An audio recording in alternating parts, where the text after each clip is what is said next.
হ্যাঁ, চিনিকে কামড়ে করবো বলতো, আমি তো ওকে কলিং বেল বাজাতেও বারণ করলাম। সন্ধ্যেবেলায় সবাই গল্প করছিলাম, এবার একটু কর্ন চাট বানাচ্ছি আমি।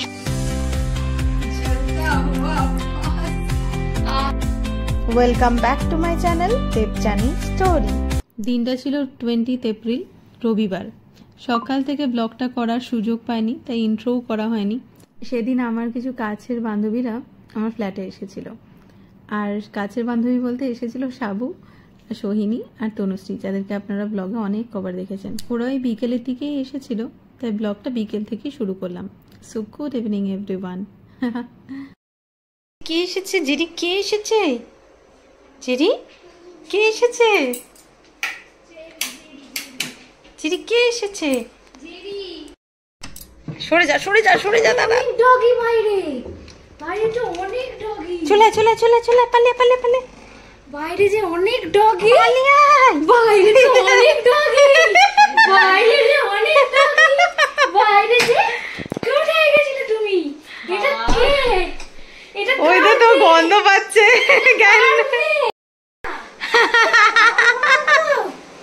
আর বাবা, তুমি কার বাবা? এখানে শুয়েছিল, কলিং বেল শুনে দৌড়েছে। তুমি কার মেয়ে?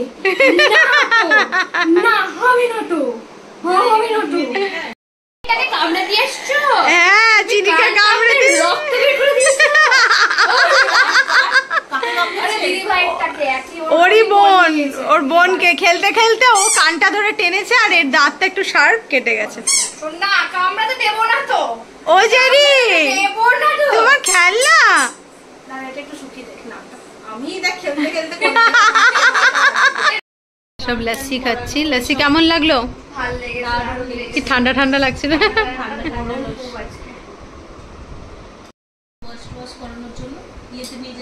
না না, আমি করেছিলাম। করবো বলতো, আমি তো ওকে কলিং বেল বাজাতেও বারণ করলাম। তুই উঠে গেলি, তাও উঠে গেছে। দাঁড়া না, এবার তোকে দেখবে, দাঁড়া। ফার্স্ট দিন কাকে এনেছিলি দেখ বাড়ি বয়ে, কি গুন্ডিকে এনেছিলি তুই দেখ। এই দেখো, তুমি ফার্স্টে কার কোলে ছিলে মাম্মা? এই এই সাবু দেখে যা, লেজ নাড়ানোটা দেখে যা। চুলকে নিচ্ছে আগে, দিয়ে লেজটা নাড়িয়ে দে। ও লেজটা দেখ। এবার সইনি, এবার কি করবি?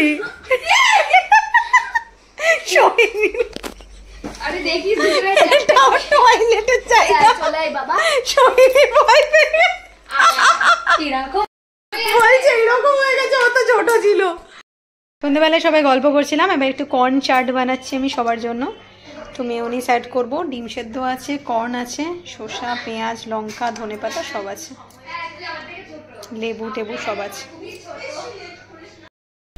এই যে আবার সব কেকের অ্যারেঞ্জমেন্ট করেছে ওরা। এটা হচ্ছে জেরি আসার আনন্দে। দেবযানীর জন্মদিনেরও। হ্যাঁ, আমার জন্মদিনেরও। হ্যাপি বার্থডে দেবযানী তো লেখা আছে। Happy birthday to you. Lighter তোর পকেটে নেই? আমরা তো ওইরকম বান্ধবী না, বান্ধবীরা সবাই চলে গেছে, তাদের পকেটে লাইটার থাকতো। যে কেকটা খাবে যখন, তখন তুই করবি এই বাবা একটু শিক্ষা দে। জলতা হুয়া আওয়াজ आकर गिरा जमीन पर। Happy birthday to you, happy birthday to you, happy birthday dear Debu, happy birthday to you. বেশি দিন লেট হয়নি, 20 দিন আছে, 19 দিন মাত্র। তো কি আছে, এপ্রিল তো চলছে। ফার্স্ট বেস্টি। আমরা বেস্টি না, আমরা বেস্টি বললেই ভয় পাই আমি। বেস্টি বেস্টি বলে কিছু হয় না। সবাইকে এখন একটু কাস্টার্ড বানিয়েছি, কাস্টার্ড দিচ্ছি।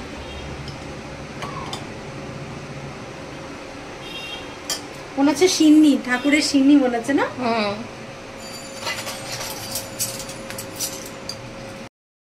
এই যে এখন আসছে কাস্টার্ড নিয়ে। গুড় দিয়ে বানিয়েছি। এদিকে ওরা আবার প্রত্যেকে গিফটও এনেছে, যেগুলো আমি এখন আনপ্যাক করছি। আর এদিকে চারিদিকে ঘর একদম মেসড আপ হয়ে আছে, জেরি আছে বাড়িতে, কোনো কিছুই মাটিতে রাখা যায় না, সবকিছু এদিক ওদিক উঠিয়ে রাখতে হয়। যারা দেখেছেন তারা তো জানেন ওদিক ছড়ানো ছেটানো আছে। মানে পাঠানো কেকটা আমি সেদিন রাত্রেবেলায় কেটেছিলাম, তারপরে আজকে আবার ওরা একটা কেক অ্যারেঞ্জ করেছিল, আর যার জন্য বেশ মজাও হয়েছে। আর নেক্সট হচ্ছে এই এতগুলো গিফট। এই পারফিউমটা আমি এখনও ইউজ করছি, পারফিউম বললাম বডি স্প্রেটা, যেটা খুবই সুন্দর। নিভিয়ার বডি স্প্রেটা আমি আগে ইউজ করিনি, টুকটাক যেগুলো আমি নতুন এক্সপেরিমেন্ট করতে ভয় পাই, যেগুলো ইউজ করি সেগুলোই ইউজ করতে থাকি। তো নিভিয়াটা ইউজ করলাম, খুব ভালো লাগলো। পছন্দের চকলেটগুলো তনুশ্রী সব এনেছিল, আবার সোহিনীর দেওয়া এই একটা গিফট আবার আমি আনপ্যাক করছি। টক এইগুলো বেশি মাছলি जल की रानी है।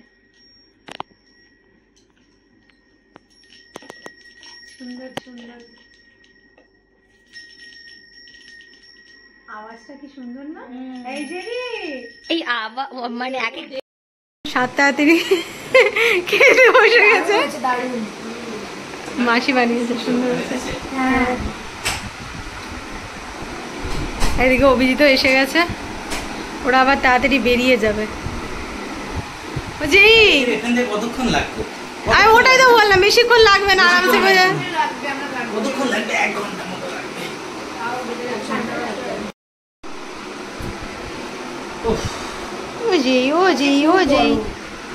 হ্যাঁ,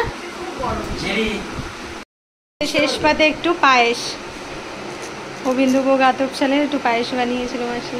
মাসি রান্নাকে প্রত্যেকে নাম করেছে, ফ্রাইড রাইস আর চিকেন দুটোই ভালো হয়েছিল। Tata tata tata. এই সাবু এদিকে টাটা করে যা ভিডিওতে।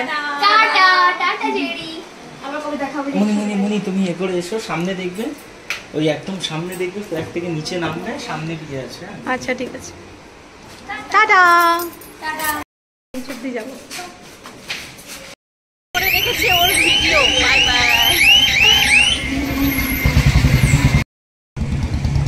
সাবু হাঁটছে, দাঁড়া দাঁড়া, গাড়িটাকে ঢুকতে দে এদিকে। এটাই তো এটা ইভি তো না, সাবধানে যাও। দাঁড়া দাঁড়া দাঁড়া দাদা, কি ঘোড়া নেই নেই, উঠে যা। দাদা আপনার কি গাড়ি এখানে অন্য নাম্বার দেওয়া আছে? দাদা যা সাবধানে যা। 4514 ওনার নাম্বার। টাটা। এখন বাজে 10:30 মতন, ওরা তো বাড়ি ঢুকে গেছে অনেকক্ষণই হলো, আর আমি আর অভিজিৎ খেতে বসছি। আমি ওই ফ্রাইড রাইস নিয়েছি আর মাংস, আর অভিজিৎ তো অ্যাজ ইউজুয়াল ভাত আর মাংস। সকালে অভিজিতের জন্য আলাদা করে ভাত হয়েছিল, ডাল হয়েছিল, সব সবজি টবজি আছে, তো রাত্রেবেলায় মাংস দিয়েই খাচ্ছে। তো এখন প্রায় 11টা বাজতে যায়, আমি ওপরে সমস্ত কাজকর্ম মিটিয়ে এলাম। এই যে পায়েস নিয়ে এসেছি, আমি আর অভিজিৎ অল্প অল্প করে খাবো। আমার ফোনটা কই জেরি? গুন্ডি, এটা আমার গুন্ডি, এটা আমার মেয়ে নয়, এটা আমার গুন্ডি। গুন্ডি গুন্ডি গুন্ডি। বাবা পড়ে যাবি খাট থেকে, তখন তো কে কে করবি। এইটুকু মেয়ে বাড়িতে এনেছিলাম, এখন গুন্ডি হয়ে গেছে, এখন ঘাউ ঘাউ করে। ওরে বাপ রে। তো অনেকদিন পরে আজকে ব্লগটা বানালাম, তো আজকে ব্লগটা এটুকুই থাকলো। পেয়ে যাচ্ছে, আর আমার মেয়ে এতক্ষণ দৌড়ে দৌড়ে ঘুমিয়ে গেছে। দাঁড়া দেখায় আপনাদের, আরামসে শুয়ে পড়েছে। অনেকক্ষণ দৌড়ানোর পরে যখন নিজের ইচ্ছা হয় নিজেই নিজের মতন এসে ঘুমিয়ে পড়ে, আর যদি খুব দরকার হয় তাহলে আমাদেরকে ডাকে, আদর টাদর খায়। বেশিরভাগ অভিজিতের কোলে ঘুমিয়ে যায়, কারণ আমার কোলটা এখনো বড় হচ্ছে না, আমার কোলটা ওর জন্য ছোট পড়ছে। তো যাই হোক, আজকের ব্লগটা এটুকুই থাকলো। যদি কিছু ভালো লেগে থাকে তো please to like, comment, share and to subscribe my channel Debjani story. Tata, bye, good night.